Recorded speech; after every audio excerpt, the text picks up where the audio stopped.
Dahil patuloy ang pag-iinit ng panahon, summer na nga, kaya ngayon meron na naman tayong napuntahan na magandang paliguan dito sa may Indang, Cavite. So nature spring ito, meaning yung tubig niya ay galing bukal, so malamig siya, syempre walang chlorine at walang halong kimikal. So dito na nga to sa may Villa Colmenar Nature Spring Resort sa may Indang, Cavite. So pagdating mo sa entrance nila, of course, bubungad sa iyo yung pinaka-welcome signage nila. Tapos susundan na ito ng Instagrammable park nila or parang view nila doon sa may bungad kung saan ka pwede tumambay, magpicture or magpahinga muna. Pagdating naman sa loob ay yung swimming pool nilang para kang nasa barko kasi para siyang mga apartments or mga condominiums pero nasa gitna yung swimming pool. So dahil nga galing sa bukal yung tubig, malinis siya at of course napakalamig. Tapos marami naman yung variety of swimming pools nila nasa 4 feet hanggang 8 feet. Meron din silang diving area kung saan pwede ka mag-dive. At of course hindi nawawala yung mga lifeguard na nagbabantay. Ang gusto ko dito ay para kang nasa palasyo tapos may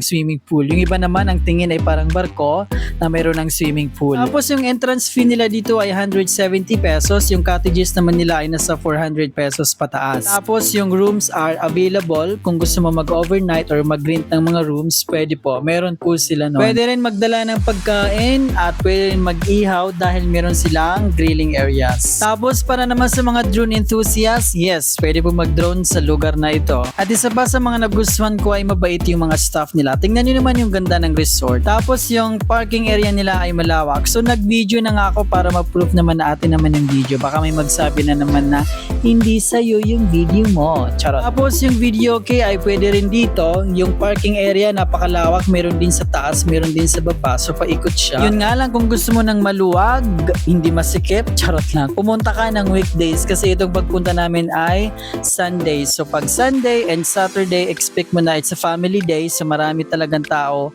sa mga paliguan. Maski nga sa mga mall, maraming tao. Ayan na po yung pinaka-entrance nila, Instagrammable. Tapos yan naman po yung pinaka-kabuuan ng kanilang resort. Gusto ko yung payong-payong, napaka-aesthetic. Tapos mula sa taas, yan na yung pababa kapag gusto mo na maghatid ng mga mag-swimming doon sa baba. So ito naman yung sa park, yung sa may pinakabunga. So hindi lang siya yung sa swimming pool kasi meron din silang mga areas kung saan ka pwede mag-picture taking. Tingnan nyo naman yung ganda. Para siyang barko tapos nasa loob lang yung swimming pool. So ayan na kaming mga kagrupo namin na hindi nila alam na video pala. Akala nila picture.